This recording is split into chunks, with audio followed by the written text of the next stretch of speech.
Zee 24 तास, एक पाऊल पुढे। रेल्वे ठप्प होणं ही आता फार मोठी घटना किंवा ही नित्याचीच घटना झालेली आहे। ही काही अपवादांनी घडणारी घटना राहिलेली नाहीये। याविषयी आपण चर्चा करतो आहोत। आपण मध्य रेल्वेचे पीआरओ मालेगावकर यांच्याकडे जाऊया। मालेगावकरजी, 2 ते 3 दिवस अशा प्रकारे आता मध्य रेल्वे ठप्प असणार आहे। हळूहळू याच्यामध्ये सुधारणा होईल। तुम्हाला काय वाटतं की किती मोठं नुकसान याच्यामध्ये होणार आहे, किती तोटा होईल? नुकसानीचा अंदाज घेण्यासाठी रेल्वे प्रशासनाने एक 3 सदस्यीय कमिटी नेमलेली आहे। त्यांचा रिपोर्ट येईपर्यंत आपल्याला वाट पाहावी लागेल। त्याच्यात नुकसानीचाही अंदाज आपल्याला मिळेल आणि आगीच्या कारणांचा शोधही ती कमिटी घेईल। ठीक, त्याला बराच वेळ लागेल अशी आपण अपेक्षा करूया। धन्यवाद मालेगावकरजी, तुम्ही आमच्याशी बोललात आणि या चर्चेमध्ये सहभागी झालात त्याबद्दल। गोडबोले सर, ज्या प्रकारचे निकष लावले जायला हवेत ज्याच्यामुळे ही यंत्रणा अधिक सक्षम होईल, जे मेलसाठी लावण्यात आलेले आहेत किंवा मेलसाठी ते निकष आहेत, त्यात ते कुठले निकष उपनगरीय रेल्वेंना सुद्धा लावायला हवेत असं तुम्हाला वाटतं?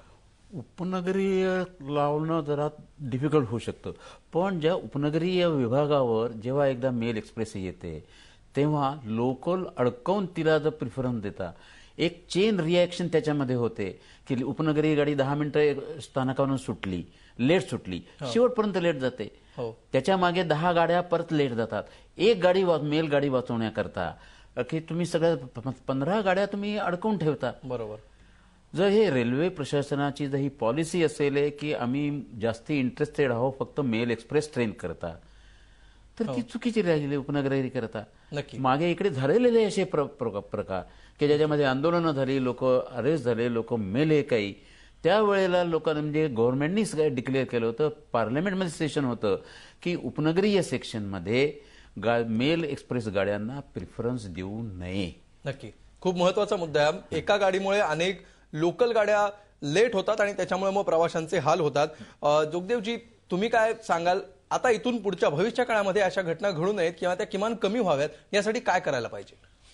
रेल्वेची स्थिती सध्या एका दृष्टीने खूप चांगली आहे।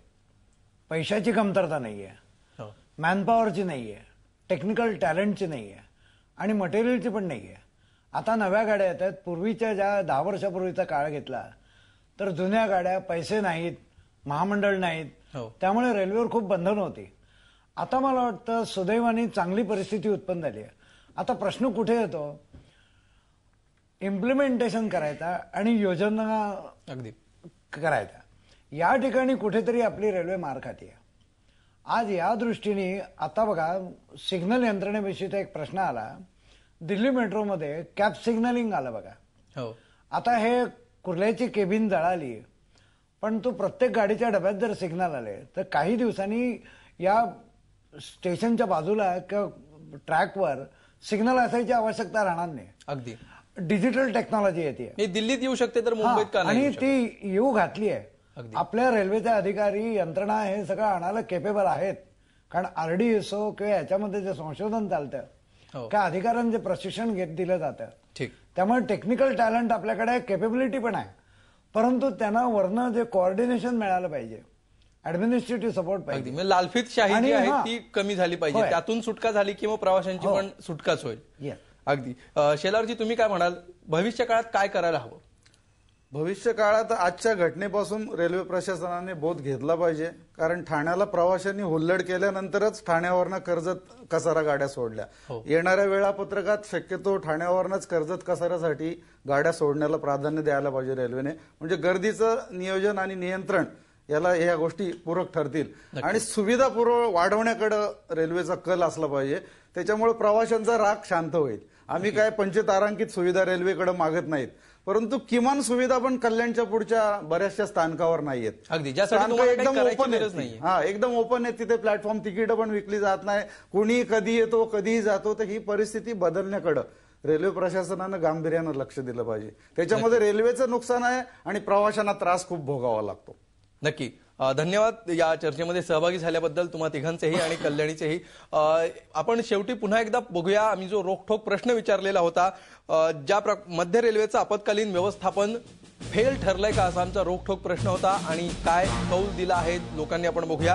आता हा कौल बदललेला दिसतोय. 88% लोक म्हणतायत की होय व्यवस्थापन फेल ठरलंय आणि 12% लोकांचं असं म्हणणं आहे की व्यवस्थापन फेल ठरलेलं नाहीये.